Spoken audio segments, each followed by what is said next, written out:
ततो जयमुदीरयेत् नष्टप्रायेषु भद्रेषु नित्यं भागवतसेवया भगवति उत्तमश्लोके भक्तिर्भवति नैष्ठिकी. We are reading from Srimad Bhagavatam, Canto 1, Chapter 2, Text number 10. Kamashana Indriya Priti Labho Jiveta Yavata Jivasya Tattva Jangyasa Nartho Yacheha Karma Bihi. Kamashanendriya Priti Labho Jiveta Yavata Jivasya Tattva Jangyasa Nartho Yacheha Karma Bihi. Kamashanendriya Priti Labho Jiveta Yavata Jivasya Tattva Jangyasa Nartho Yacheha Karma Bihi. Translation and purport by His Divine Grace, A.C. Bhaktivedanta Swami Srila Prabhupada. Translation. Life's desires should never be directed towards sense gratification. One should desire only a healthy life or self-preservation. Since a human being is meant for inquiry about the absolute truth, nothing else should be the goal of one's works. Please repeat the translation. Life's desires should never be directed towards sense gratification. One should desire only a healthy life or self-preservation. Since a human life is meant for inquiry about the absolute truth, nothing else should be the goal of one's works. Purport. The completely bewildered material civilization is wrongly directed towards the fulfillment of desires in sense gratification. In such civilization, in all spheres of life, the ultimate end is sense gratification. In politics, social service, altruism, philanthropy, and ultimately in religion or even in salvation, the very same tint of sense gratification is ever increasingly predominant. In the political field, the leaders of men fight with one another to fulfill their personal sense gratification. The voters adore the so-called leaders only when they promise sense gratification. As soon as the voters are dissatisfied in their own sense satisfaction, they dethrone the leaders. The leaders must always disappoint the voters by not satisfying their senses. The same is applicable in all other fields. No one is serious about the problems of life. No one is serious about the problems of life. Even those who are on the path of salvation desire to become one with the absolute truth and desire to commit spiritual suicide for sense gratification. But the Bhagavatam says that one should not live for sense gratification. One should satisfy the senses only in so much as required for self-preservation and not for sense gratification, because the body is made of senses which also require a certain amount of satisfaction. There are regulative directions for satisfaction of such senses, but the senses are not meant for unrestricted enjoyment. For example, marriage or the combination of men with women is necessary for progeny, but it is not meant for sense enjoyment. In the absence of voluntary restraint, there is propaganda for family planning. But foolish men do not know that family planning is automatically executed as soon as there is search after the absolute truth.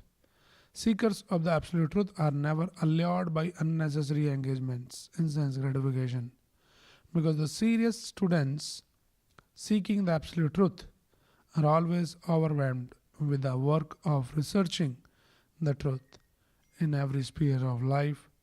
Therefore, the ultimate end must be seeking after the absolute truth And that sort of engagement will make one happy because he will be less engaged in varieties of sense gratification.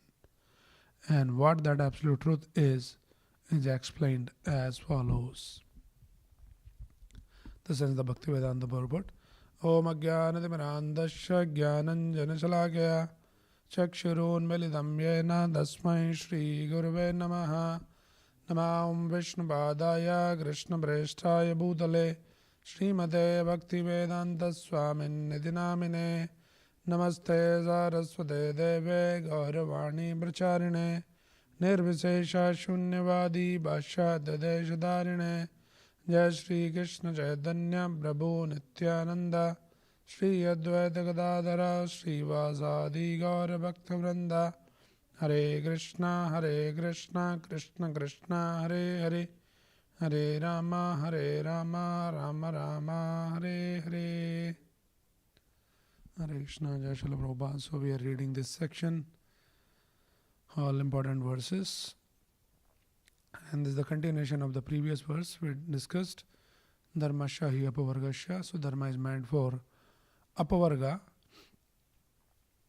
Narthartha upkalpate. It is not meant for arthupkalpate, for any material gain.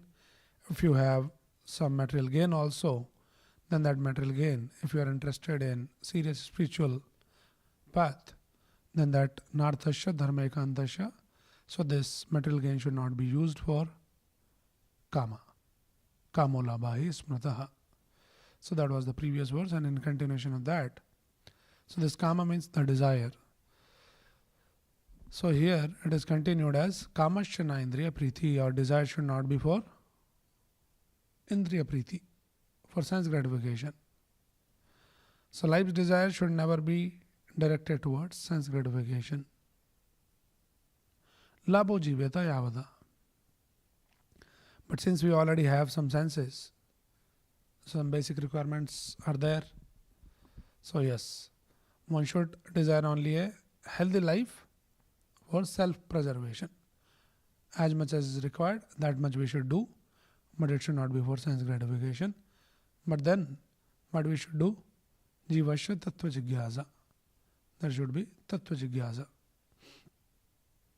Human life is meant for tattva jigyasa, inquiry about the absolute truth. Na artho yat sheha karma bhi. Nothing else should be the goal of one's life. So this is very important. Well, there are two things that we can discuss here. One is we should not desire for indriya priti. Kamasya na indriya priti. Our desire should not be for indriya priti, but we should always look for tattva jigyasa. So the two important things. So let's talk about this indriya priti. Prabhupada explains here, the completely bewildered material civilization is wrongly directed towards the fulfillment of desires in sense gratification. So Prabhupada is pointing out here the flaw of this modern civilization. Whatever anybody is doing in this world with only one goal, and that goal is sense gratification. Bhagavatam is saying, na indriya priti. People are doing only, where is indriya priti?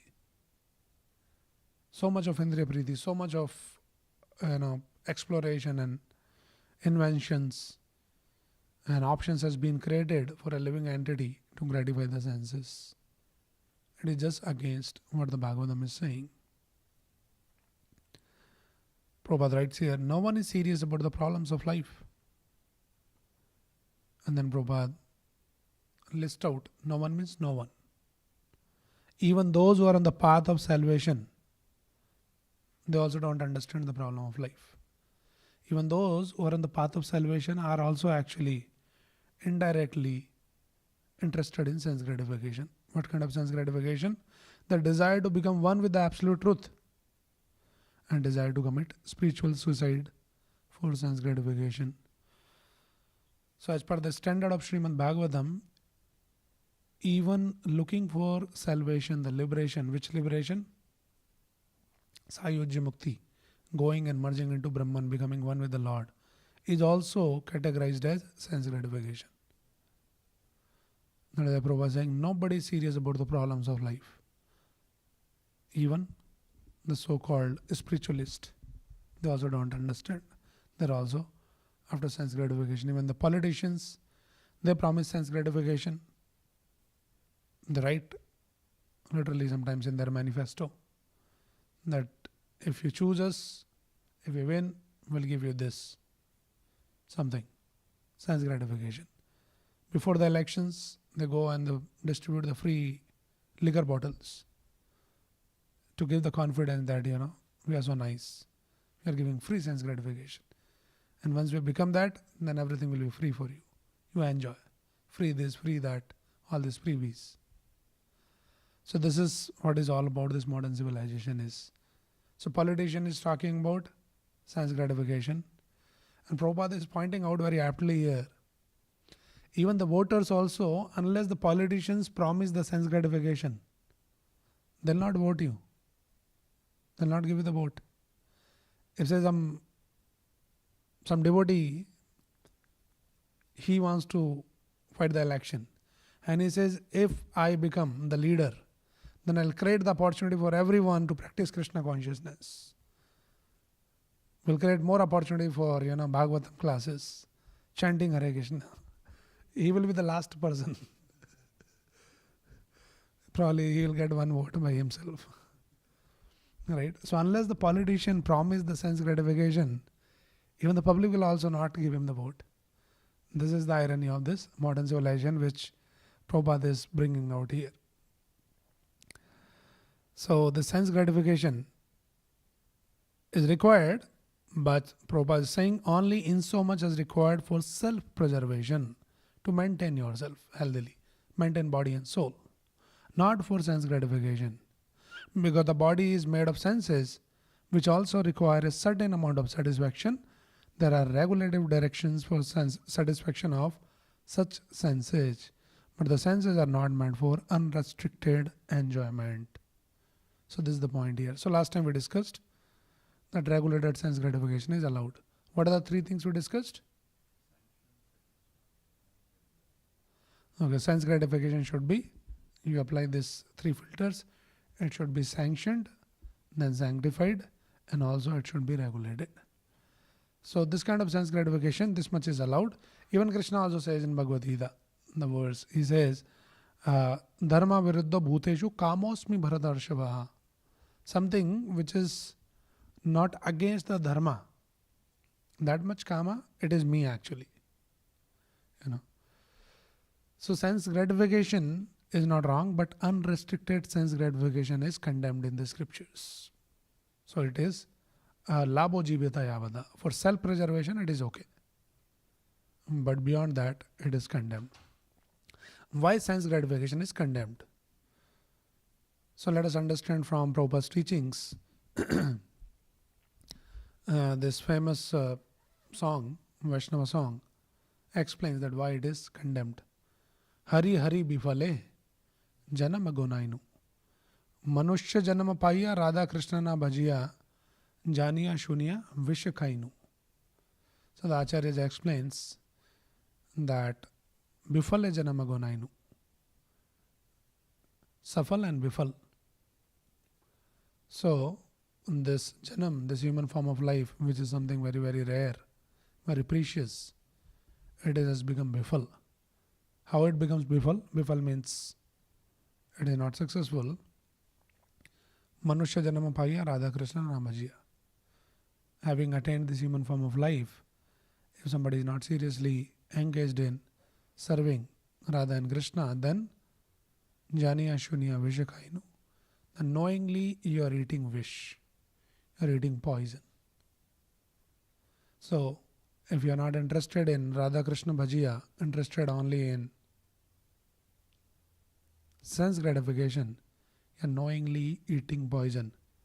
Golokera premadhana harinama sankirtana ratina janmi loke ne paye. So this Harinam Sankirtan, which are descended from the spiritual world, golokera premadhana, but ratina janmi lo ke ne thaye. But there's no rati, there's no taste, there's no interest is developing. Samsara vishnale, divanishi hiya jale, juraite ko naine upaye.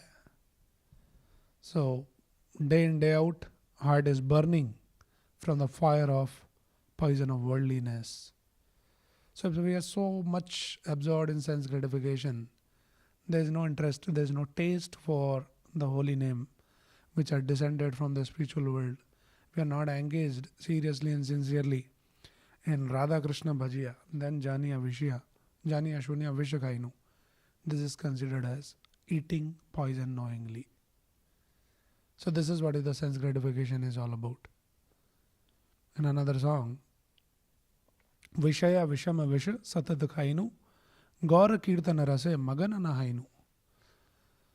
So our Acharya very aptly points out that how if somebody is engaged in this Vishaya means sense gratification, which is compared to the Visha Khainu, Satat Khainu. If somebody is constantly eating this poison of sense gratification, then what will happen to that person? Gaura Kirtana Rase Magana Nahainu. He will never develop any taste in this Kirtan, in chanting the holy name of the Lord. That is why this sense gratification is condemned.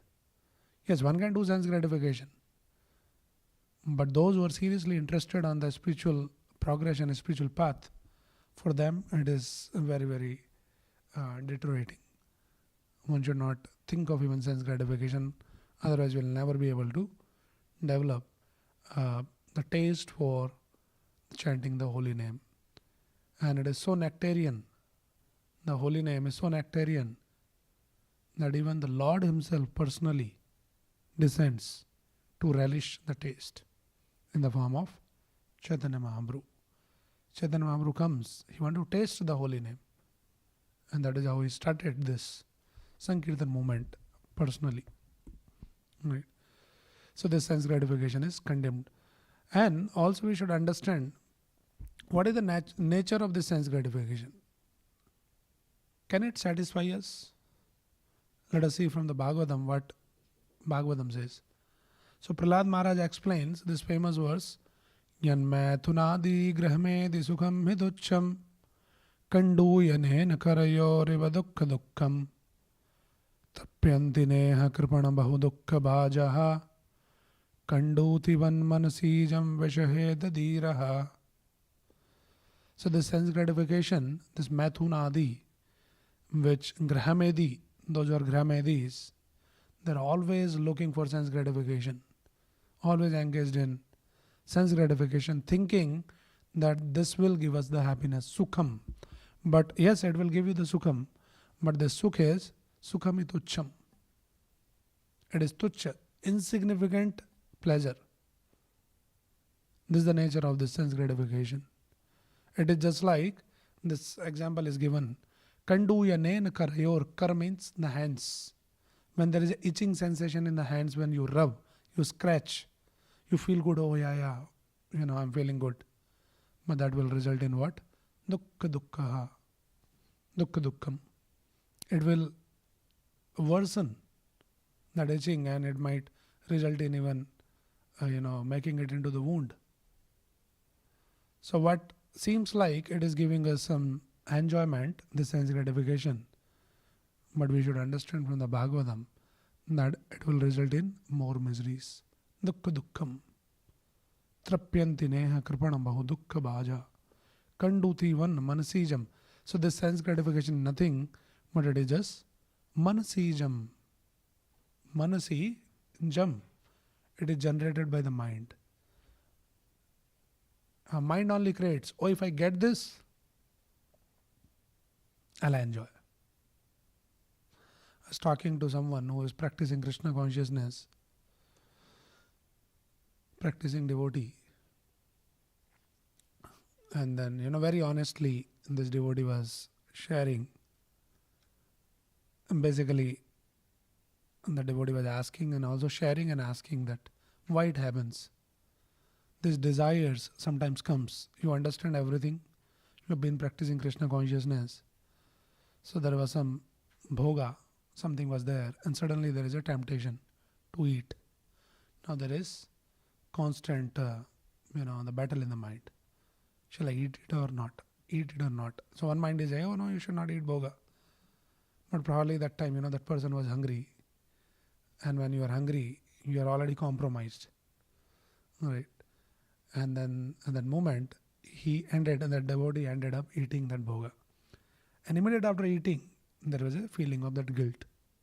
Why did I eat this?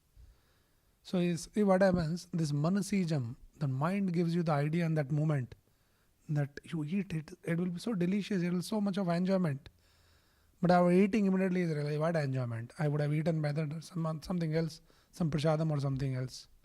But the mind tricks us like that. So the nature of sense gratification is like that. There is a lot of hope and there is a lot of promise of enjoyment, but actually it is not delivered. Yeah, like that. See, in the morning when devotees understand they should get up for for Mangala Arti, when alarm goes off. Right. They say that the heaviest thing in the world is, especially for the devotees, to lift that blanket in the morning when alarm goes off. Probably he might be a bodybuilder, weightlifter. He can go to the gym and lift some pounds. But lifting that blanket in the morning when alarm goes off is very heavy. And some of us, we experience that practically every day. Right. So this nature of sense gratification like that, there is a lot of promise, but immediately there is a guilt. So Prahlad Maharaj therefore advises one not to be misled by the civilization of sense gratification, especially not by sex life. Rather, one should be sober, avoid sense gratification, and be Krishna conscious. The lusty person who is compared to a foolish miser never gets happiness by sense gratification. The influence of material nature is very difficult to surpass, but as stated by Krishna in Bhagavad Gita, Mam eva yaprapadyate maya medam tarantite. If one voluntarily submits to the lotus feet of Krishna, he can be saved very easily. Now, question is, oh yeah, we all know all that, but how to really just get out of this? So here, Prabhupada explaining the purport that Prahlad Maharaj says, and then Prabhupada is quoting that when Mameva Prapadyante, when somebody sincerely surrendered to Krishna, then Mayam Etam Tarandite. See, all this temptation which is been created by the Maya can be easily overcome. Prabhupada gives the example of, famous example of this, Yamunacharya. So, Yamunacharya says, Yadavadi mamachet Krishna padaravindayo navanavarasa dhamnyadyatam rantum asit tadavadi madanari sangame smaryamane bhavati mukhavikara susto nistivanam cha. So what Yamunacharya says, Yadavadi mam chitta Krishna padaravindayo.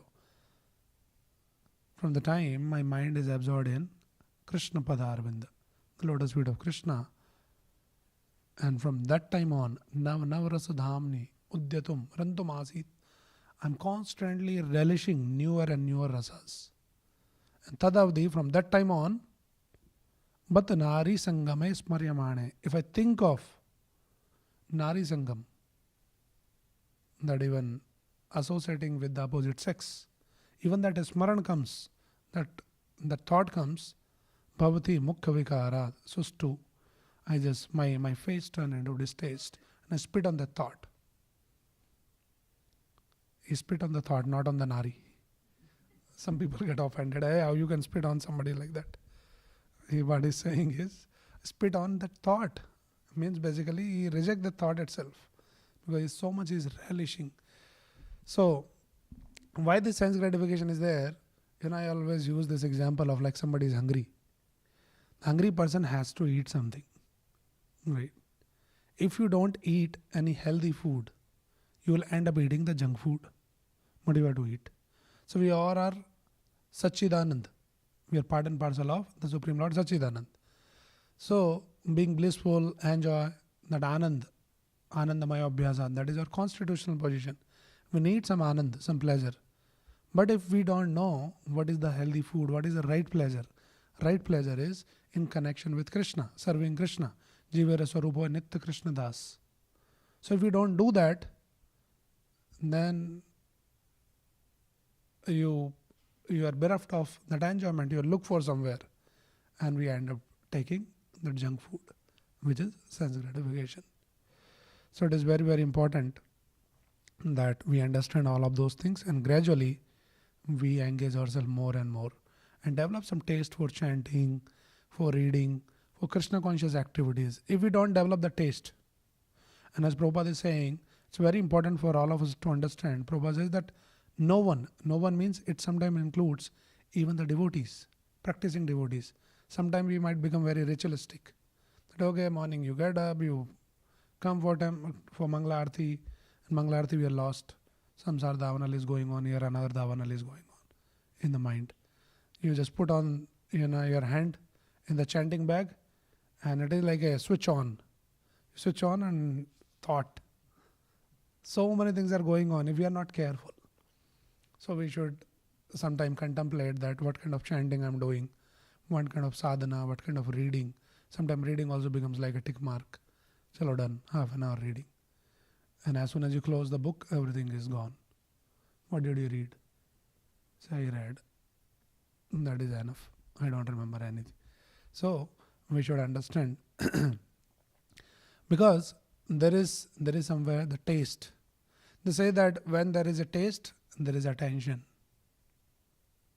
We can think of all those, some good examples. Think of some movie that you might have watched 20 years back.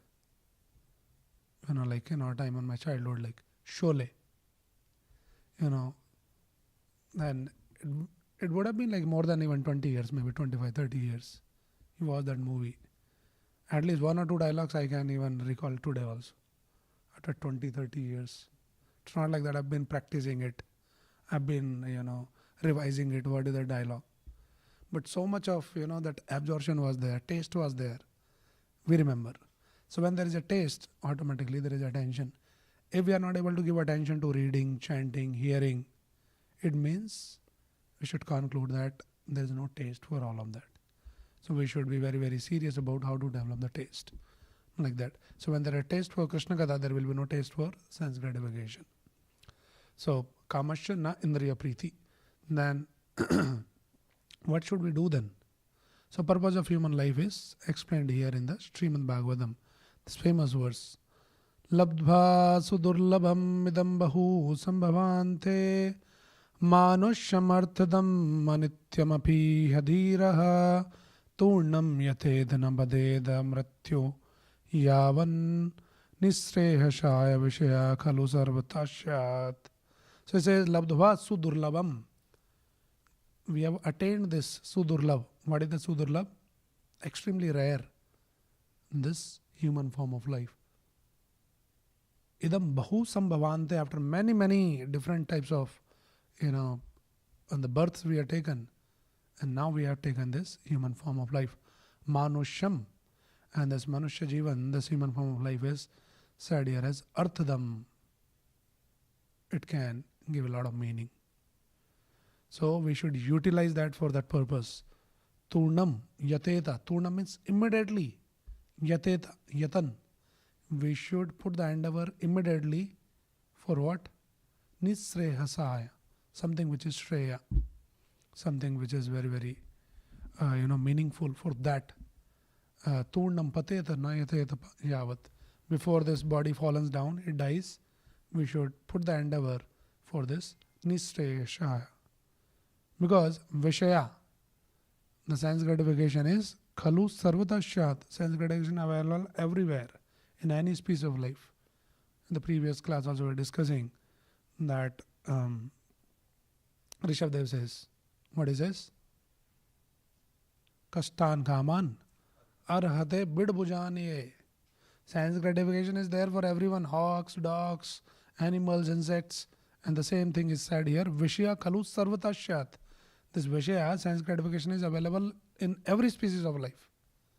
But this opportunity for Jivasya Tattva Jigyasa is only available in this human form of life. So that is what Prabhupada says here, in every sphere of life, therefore, the ultimate end must be seeking after the absolute truth. Seeking after the absolute truth. And that sort of engagement will make one happy because he will be less engaged in varieties of sense gratification. So in every sphere of life, ultimate end must be seeking after the absolute truth.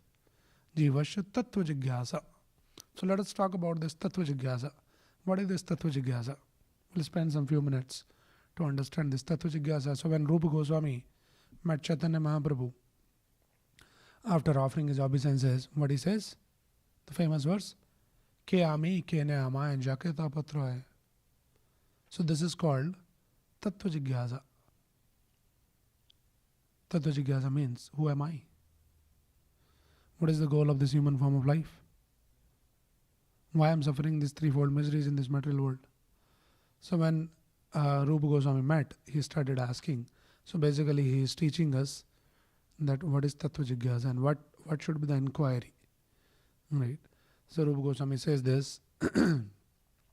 Apanara, so I am reading from Chaitanya Charitamrita. It is Madhya Leela, chapter 20. I'll read some series of verses. Please hear attentively.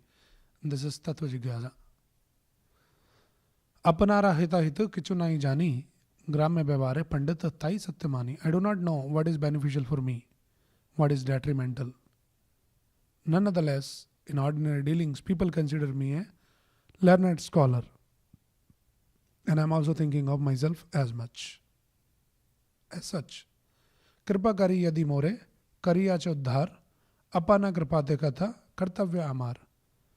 So he's saying, Kripa kari more. Out of your causeless mercy, you have delivered me from the materialistic path. Now by the same causeless mercy, please tell me what my duty is. So he is asking, what is my duty? Kyami kene amay jake tapatraye, jare tapatraye, ye hanai jani ke mana hita hai. Who am I? Why do the threefold miseries always give me trouble? If I do not know this, how can I be benefited? This is Tattva Jigyasa. How I can be benefited? Kyami, who am I? Why I am suffering here? Okay, now, further he says, Sadhya sadhana tattva puchite na jani, kripa kari sava tattva kahata apani. Actually, I do not know how to inquire about the goal of life. See, Rupa Goswami is a great scholar, but he is saying that I do not know. This is actually our position. We do not know what to inquire, how to do the Tattva Jigyasa. Many times when people go to, some saintly people also, they don't know what to ask. Somebody asks, Panditji, can you see my hand? Can you see my kundali? Can I get a job? You have some mantra or some health, something like that. So people don't know how to inquire. What is Tattva Jigyasa? So Rupa Goswami is saying, I do not know how to inquire about the goal of life and the process for obtaining it. Being merciful upon me, please explain all these truths. He's saying, I don't know what to ask. You only explain. Prabhu kahe Krishna kripa tomada purna haya, sab tattva jana tomara nahi tapatraya. Sri Chaitanya Mahaprabhu said, Lord Krishna has bestowed his full mercy upon you, so that all these things are known to you. For you, the threefold miseries certainly do not exist. Krishna Sakti dhari tumi, jana tattva bhav, jani dhradya lagi puche, sadhura swabhav. Since you possess Lord Krishna's potency, you certainly know these things. However, it is the nature of a sadhu to inquire. So Chaitanya Mahaprabhu is saying, you know everything. But it is the nature of a sadhu to inquire. Although he knows these things, the sadhu inquires for the sake of strictness.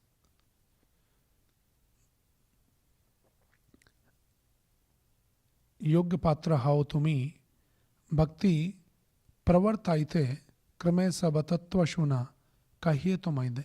You are fit to propagate the cult of devotional service.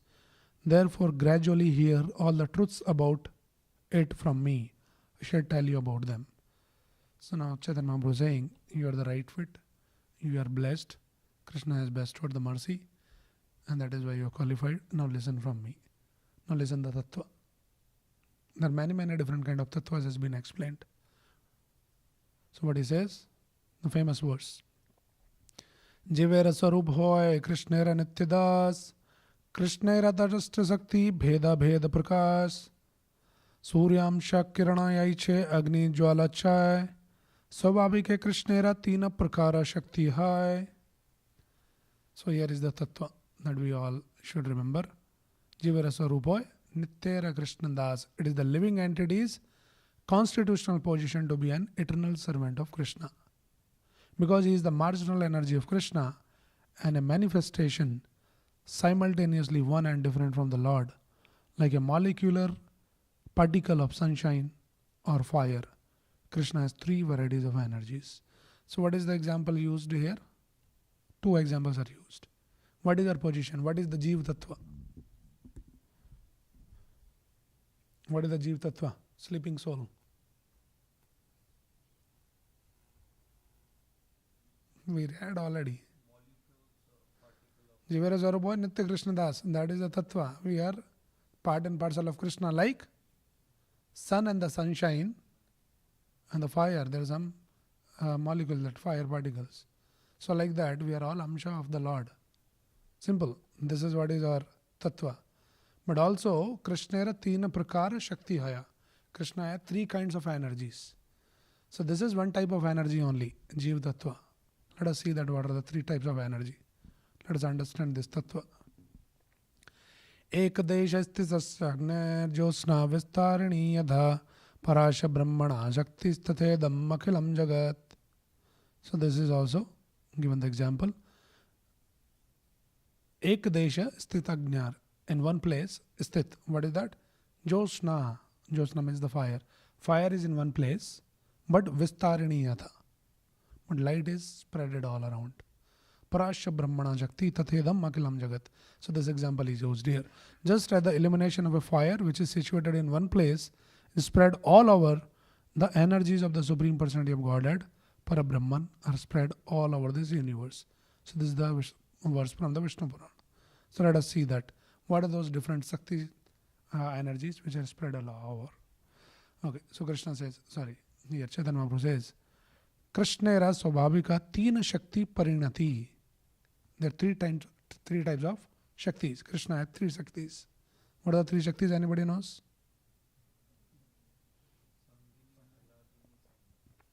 Okay, so that will come. Shandani, Samvit and Aladini. So here it says, Chitta Shakti, Jiva Shakti or Maya Shakti. Three Shaktis. Chitta Shakti. Chitta Shakti means spiritual potency. And then Jiva Shakti, living entities, all of us. And then there is Maya Shakti. Maya Shakti is the illusory potency. Or we can say this in a different way. Internal potency, which is Chitta Shakti, or which is spiritual potency. External potency, which is Maya Shakti, which is here Maya Shakti, and then marginal potency, which is Tadastha Shakti or Jiva Shakti. So there are the three types of Shakti. So this is the Tattva. Okay.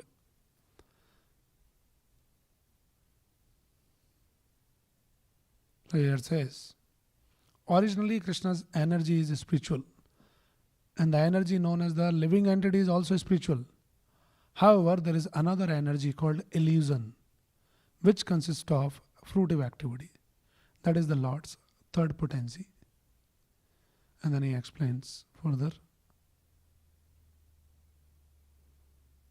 Okay, I think there's many more. But we understand here that Jivasya Tattva Jigyasa, so we understand this is what is the Jiva Tattva. We are Krishna's potency, Krishna's Shakti. But because we get influenced by the Maya, we forget Krishna. We turn towards Maya. We turn away from Krishna. And then we get influenced by the Maya. So like that, there's many tattvas has been explained, especially when you read the Chaitanya Charitamrita. There are different types of tattva. So this verse says, Krishna tattva, bhakti tattva, prema tattva sar, bhava tattva, rasa tattva, leela tattva. So there's so many different type of tattvas are there. Krishna tattva. So Prabhupada explains in the translation, Krishna consciousness means understanding the Krishna tattva, truth of Krishna. We have to understand that. Bhakti tattva, truth of devotional service. What is this bhakti? We should understand that. Prema tattva, truth of love of Godhead. Bhava tattva, the truth of emotional ecstasy. Rasa tattva, the truth of transcendental mellows. And Leela tattva, truth of pastimes of the Lord. There's so many tattvas are there. That is what this verse is saying. Jivasya tattva jigyasa. If we do the jigyasa, our life will go to understand all these tattvas. There will be no time and energy left for Indriya Priti. So that is how a devotee should engage himself to understand first of all the Jeev Tattva, then Krishna Tattva, Bhakti Tattva, Prem Tattva, Bhav Tattva, Rasa Tattva, and then Leela Tattva. So like that. So I know we already exceeded the time limit, but since the Radhastami is coming, we'll spend some time for understanding this Tattva, which is very, very difficult to understand though. But we'll just read from Chaitanya Charitamrita, and whatever little bit we can understand, we'll try to understand that. So please have some patience and also attention. We'll understand this. What is this Radha Tattva? Which is basically, we can say, the Prem Tattva. So it has been explained. See, you see the Prabhupada, he has given many, many lectures. But you will see hardly that Prabhupada spoke about Radharani. Right, I was hearing that lecture on Radhastami. Prabhupada gave. It is around like, I think, 48 or 50 minutes lecture. So I thought, okay, I'll hear about Radhastami, what Prabhupada says about Radharani. Interestingly, Prabhupada started, okay, so this is Radhastami. Let us talk about that. And Prabhupada started explaining the same style, like about Krishna, Krishna the Supreme Lord, and everything all. I said, now Prabhupada will explain about Radharani something. And then till the end, he was talking about Krishna, Krishna, Krishna, Krishna only. And at the end, Prabhupada says, so that Krishna is attracted by Radharani. Jai Radhe. So that is Prabhupada spoke about Radharani. So Radharani's position is very, very high position. And Prabhupada see us, we are not in the right fit, we are not even qualified to even discuss about that. And that's the reason even the Shukdev Goswami did not speak. You see that in the entire Bhagavatam 18,000 verses, the Radharani's name is not mentioned, except there's one place which is also indirectly Anaradhati Onunam. So that is the only verse. So Shukdev Goswami also did not speak. And the reason has been explained because Shukdev Goswami is, who is Shukdev Goswami? He is the parrot of Radharani. He is so much in love with Radharani. Now Radharani is not there. He is constantly feeling separation.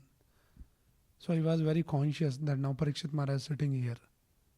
7 days he had left. Already, by the time he came to explaining 10th canto, 3.5 days are already gone. So Parikshit Maharaj only have 3.5 days to perfect his life. And now this is the time that he should absorb himself in Krishna Katha. So Shukdev Goswami knew that if he says Radharani's name, he will go in ecstasy. Just by her name only. And once he goes in ecstasy, the whole thing will be disrupted. Parikshit Maharaj, like you never know, like when he will come back from the ecstasy. It might take another 3.5 days. And by the time Parikshit Maharaj's time is done. So he was very, very conscious that I should not be talking about Radharani. Because that subject is very, very advanced subject. But Krishnadas Kaviraj Goswami is explained and Prabhupada has given some detail. So we'll just read that and try to understand a little bit. So this verse explains that how we all understand that Chaitanya Mahaprabhu is Krishna himself, but in the mood of Radharani. In the mood and the complexion of Radharani, he came. Radha Krishna ekatma doi dehadhari anyone vilashe rasa aswadan kari. So this has been explained about Chaitanya Mahaprabhu. So Radha and Krishna are one and the same, but they have assumed two bodies. Thus they enjoy each other, tasting the mallows of love. So Radharani is actually Krishna's expansion only. They're one only, they became two to enjoy. Sei dui ek ebe Chaitanya Gosai rasa aswadite doha haila ek thani. Now to enjoy rasa, they have appeared in one body. First they are one, they become two. But again they become one in the form of Chaitanya Mahaprabhu. So to enjoy rasa, they have appeared in one body as Lord Chaitanya Mahaprabhu. Ithi lagi age kari tara vivaran yaha haite haya gaurera mahima kathan. Therefore I shall first delineate the position of Radha and Krishna. From that description the glory of Lord Chaitanya will be known. So here he explains about Radha and Krishna. Krishna Ras Kaviraj Goswami. Radhika hayena Krishnera pranaya vikar sarupa shakti haladini namaya har. So who is Radharani? Srimati Radharani is the transformation of Krishna's love. Krishnera pranaya vikar. Pranaya means the love. So she is the transformation of Krishna's love. She is his internal energy called Haladini. Swarupa Shakti Haladini Namayahar. So the name is Haladini Shakti, pleasure potency. Haladini Kare Krishna Ananda Swadan. Haladini Ra Dwara Kare Bhaktera Poshan. That Haladini energy gives Krishna pleasure and nourishes his devotees. So this is Radharani. She gives pleasure to Krishna, and also Radharani is like our supreme mother. So mothers takes care of all the children, nourishes. So Radharani nourishes his devotees. That way Prabhupada was saying in that lecture that in Vrindavan nobody says Krishna's name. Everybody says Radhe Radhe Radhe Radhe. Right, like that. But Prabhupada told us to chant Hare Krishna. We cannot just imitate and artificially. Okay, now further he says, Satchidananda Purna Krishnera Swarup. So Krishna Swarup is what? Purna Satchidanand. That is Krishna Swarup. What is Radharani Swarup? Ek Aishit Shakti Tanra Dhare Teen Roop. Lord Krishna's body is eternal, Sat, full of knowledge, Chit, full of bliss, Anand. His one spiritual energy manifests three forms. Anandam se haladini sad amshe sandhini chid amse samvit yare jnana kamamani. So there are three energies. Haladini is his aspect of bliss. This is Anand, Satchidanand. So Haladini Shakti is Ananda Shakti.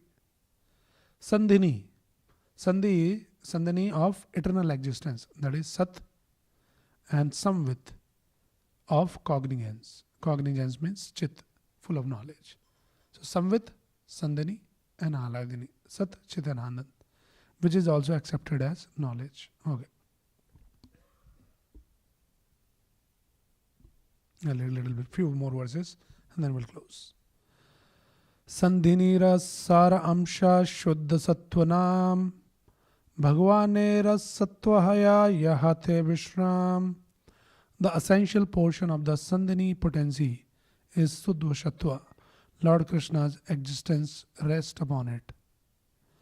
Matapita Sthana Graha Sayyasana Ar Esav Krishnera Shuddha Sattvera Vikar. Krishna's mother, father, abode, house, bedding, seats, and so on are all transformations of Shuddha Sattva. Krishnera Bhagavatta Jnana Samvide Rasar Brahma Jnana Dika Saha Tara Parivar. The essence of the Samvit potency. Samvit means the knowledge.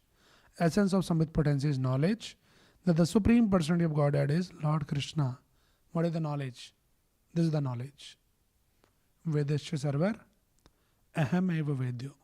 Somebody says, I am very knowledgeable, but he doesn't understand that Krishna is the Supreme Personality of Godhead. Then this knowledge is avidya, it is not vidya. It is useless. So this is the knowledge. So this comes from Samvit Sakti. All other kinds of knowledge, such as the knowledge of Brahman, are its components. Haladinira Sara Prem Sara Bhav. Bhavera Parama Kashta Nama Mahabhav. The essence of the Haladini potency is love of God. The essence of love of God is emotion, Bhav. And the ultimate development of emotion is Mahabhav. These are all very technical terms. You can probably read Nectar of Devotion. I don't know how much we'll understand. But there is Prem. This is love of Godhead.